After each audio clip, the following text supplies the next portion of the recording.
તો હવે હું એટલું કહેતો જઉં અને ખુલ્લો કઈ રીતના પડ્યો હું ને એ તમને કહીશ. એને એક કઠિન વસ્તુ શું લાગી તમને શરૂઆતમાં વાત કહી દઉં. સૌ પ્રથમ તો આપણે તમે બધા એ વાતની રાહ જોતા હતા કે વિશુભાઈ પેલા કેમ માફી માંગતા હતા. તમને માફીનું એ કહી દઉં કે જિંદગીમાં હું ક્યાંય વિરોધમાં નથી આવ્યો, જિંદગીમાં નહીં ક્યારેય. બીજી વાત કે તમે હોય કે હું હોય, સ્વાભાવિક વસ્તુ છે કે ઘરની મા બેન દીકરી ઉપર વાત આવે ને એટલે કદાચ ગમે એવો મરદ માણા હોય, કદાચ 100 માંથી 100 નીકળે એવો માણા મરદ હોય, પણ એની મા બેન એની ઉપર આવે ને એટલે ભલો માણા હારી જાય. અને ત્યારે તોય મેં મારી મર્યાદા તો નથી જ મૂકી, તોય હું એ ડોસીને બેન કહેતો. હવે એ વાત ઉપર મારે વધારે ચર્ચા નથી કરવી. એ કીર્તિ ડોશી ઉપર આપણે વધારે ચર્ચા નથી કરવી. આપણે મેન ચર્ચા અને પોઈન્ટ ઉપર આવી. દોસ્તો,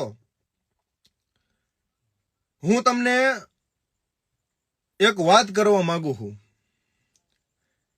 કે જે આપણે વિડીયો લાયા હી અને એ વિડીયો જે આપણે જોયો હે કયો મહેસાણાના કાકા કાકી વાળો, એને જે હમણાં એક સ્ટોરી મૂકી હે, એ સ્ટોરી હું તમને સંભળાવું. જોકે મને આ ડોશીની સ્ટોરી જોવી નથી ગમતી, પણ આજે હું કમ્પ્લેટ જોતો નહોતો. ઈ એમ કે હે કે મારા ફ્લેટ પર જેમાં મતલબ એને ગાર લખી હે, પણ આપણે નહીં બોલી કે જેનામાં દમ હોય ને તો આવતા રહેજો પ્રૂફ દેવા. તો આવતા રહેજો એટલે તું કેવા શું માગેશ? તારું લોકેશન પોલીસ ગોતે હે તને, અને તું તડી પાયરું, તારો મોબાઈલ સ્વિચ ઓફ હે, તારું કોઈ જાતનું કઈ લોકેશન નથી, તો તું પ્રૂફ બોલાવેશ. તો એટલી જ તારી ઓકાત હોય તો તું લાઈવ લોકેશન નાખી દે. આપણે મેન મુદ્દા ઉપર વાત કરી કે આવતા રહેજો, પ્રૂફ રેડી છે, રેડી, ફ્લેટના પૈસા આપ્યા છે, કાગળિયા નહીં, કાગળિયા નથી. એમ તો તમે જ વિચાર કરો કે તમે કોઈ પણ મકાન લીધું હોય, કોઈ પણ વસ્તુ લીધું હોય, મકાન જમીન કોઈ પણ વસ્તુ લ્યો તમે, તો એના કાગળિયા તો હોય ને હોય જ. તો હું દોસ્તો તમને એટલું કહેવા માંગુ છું કે કોકનું આપણે પડાઈ લીધું હોય, એ ગઈઢા જે માવતર હે એની હાથમાંથી પડવી લેવું, એ કઈ બોલે નહીં, એ કઈ ચાલે નહીં, તો હું એવા ગઈઢા માણસને માવતરને હેરાન કરવાના? અને જો એટલી ઠાવકીની થાય તો હું એને એટલું કહેવા માંગુ છું કે તું અત્યારે બધી જગ્યાએથી હારી જઈ હું. તું જે સ્ટોરીમાં જે ફાંકા ફોજદારી કરેશ ને એ બધી ફાંકા ફોજદારી જ છે હકીકતમાં. કારણ કે દોસ્તો, જે ફ્લેટ હે એને જે ઝડપાઈ લીધો હે, પડાઈ લીધો હે ફ્લેટ, આ તોડબાજ વાળી ડોશી છે. કેટલા 38 વર્ષની ડોશી. અને જે કાકા કાકી ની વેદના તમે વિડીયોમાં સાંભળી હશે. અમેથી ધમકી આપવાને ઉપરથી એના ગુંડાઓ જોડે ધમકીઓ અપાવવા ને એવું બધું કરે, એટલે પછી અમે તો શું કરીએ હવે. કીર્તિ પટેલ સ્ટીકટો વાળી હતી ને, એને અમે 2-3 વખત મળવા ગયેલા તો મળેલી નહીં. કે 6 વર્ષથી કોઈ જાતનું કોઈ ભાડું નથી ભર્યું, કોઈ જાતનું મેન્ટેનન્સ નથી ભર્યું. તો તમે વિચાર કરો, એ કાકા એક કહેતા હતા કે મેં લોન ઉપર આ આખો ફ્લેટ લીધો હતો. એ 38 વર્ષની ડોસી ત્યાં બેઠા બેઠા એ ફ્લેટમાં મજા કરે છે, અને ઓલી બાજુ એ કાકા એનો હપ્તો ભરે છે. હું રાજપૂતનો દીકરો કહીને આજ કહું છું કે હું કારડિયા રાજપૂતનો દીકરો હું, અને હું એટલી મહેનત કરીશ. અને જો કદાચ મને બદનામ કરવામાં એને આટલી મહેનત કરી હોય તો હવે હું એટલું કહેતો જઉં ચાલુ લાઈવમાં કે હું એક કારડિયા રાજપૂતનું લોહી હું, અને દાદા દાદીને હું ફ્લેટ અપાવીને રહીશ. તારી ઓકાત હોય ને તો આવી જાય સામે. અને તો આટલા લફરા હે આમ તેમ. તો ઈ તમને કહી દઉં કે પાસ્ટમાં હવને બધુંય હોય, ના નથી પાડતો. પાસ્ટમાં હવને બધું હોય, તમારે હોય, મારે હોય, મારા ઘરના ને હોય, બધાને હોય. આ દુનિયામાં કોઈ અત્યારે દૂધનું ધોયેલું નથી. બીજી વસ્તુની વાત તમને કરું કે મારે 2012માં જયારે મને કરંટ લાગ્યો ત્યારથી મારા પપ્પા નથી, હું, મારી નાની બેન અને મારા મમ્મી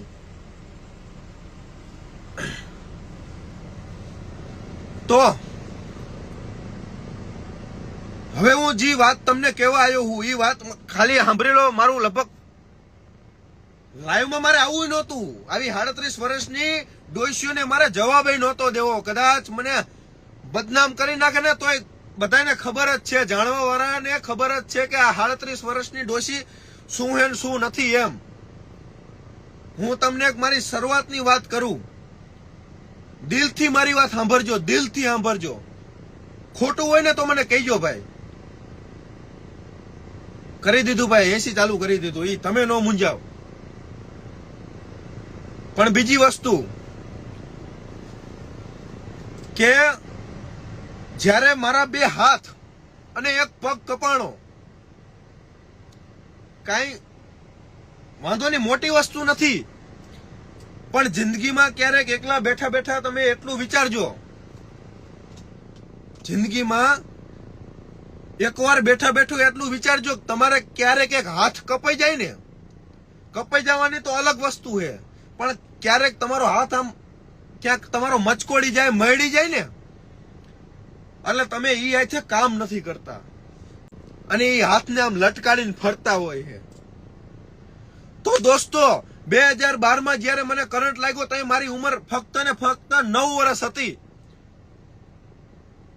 અને મારી હારે કોઈ નહોતું આ દુનિયામાં, મારી માં સિવાય અને મારી બેન સિવાય. મારી માં અને મારી બેન સિવાય કોઈ નહોતું. બીજા બધાને તમે સાઈડમાં મૂકી દો. અને ત્યારે મને મારી માએ કીધું તું, ત્યાં તો મેં મારી માને એમ કીધું હતું મમ્મી આ 2 હાથ વગરની જિંદગી આપણે હું જીવીશ કેવી રીતના? અને ત્યાં મારી મમ્મીએ મને એમ સાતી ઠોકીને એમ કીધું હતું, બટા હું તને જિંદગીમાં હારવા નહીં દઉં, તું ચિંતા ન કરતો. અને ત્યારે એમ અંદરથી જુસ્સો લાગ્યો કે ડર ડર કર નૌકા પાર નહીં હોતી, જો કોશિશ કરનો વાલી की कभी हार नहीं होती. કારણ કે જ્યારે એને સ્ટોરીઓ મૂકીને તે હું મારા ઘર ઉપર, મારા મમ્મી ઉપર અસર નહીં થઈ હોય.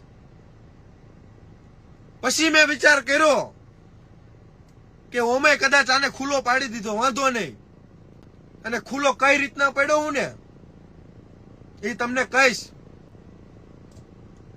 કે હજી એટલું બોલે ને એટલું નથી. સાચું ખોટું આ બધું જોડે ને. અને જે મારી પાસે 15 લાખની માંગણી કરી અને એમ આસાનીથી હું તને આપી દઉં, હે મારી મહેનતનો રૂપિયો. અને તમને બધાને એ કહી દઉં કે જ્યારે મને કોક એડવર્ટાઇઝ આપતું ને, હું 300 કિલોમીટર કાપીને, હું મારે 2 હાથ નથી તોય ગાડી હાંકીને હું 300 કિલોમીટર જાઉં અને અહીંયા હું એડવર્ટાઇઝ બનાવતો ને એડવર્ટાઇઝ ના મને 15,000 રૂપિયા આપે.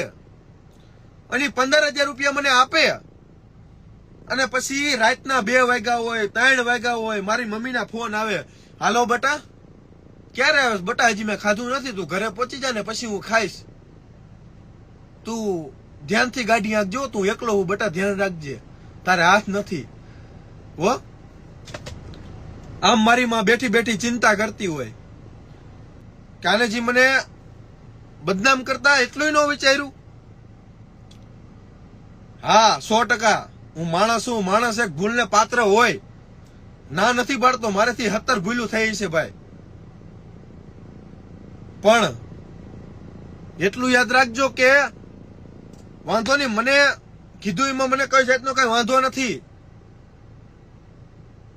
પણ મારી માની એક બધું આ જો જિંદગીમાં તને લાગી જાય ને તારી હાથ પેઢીઓ પડી જાય છે.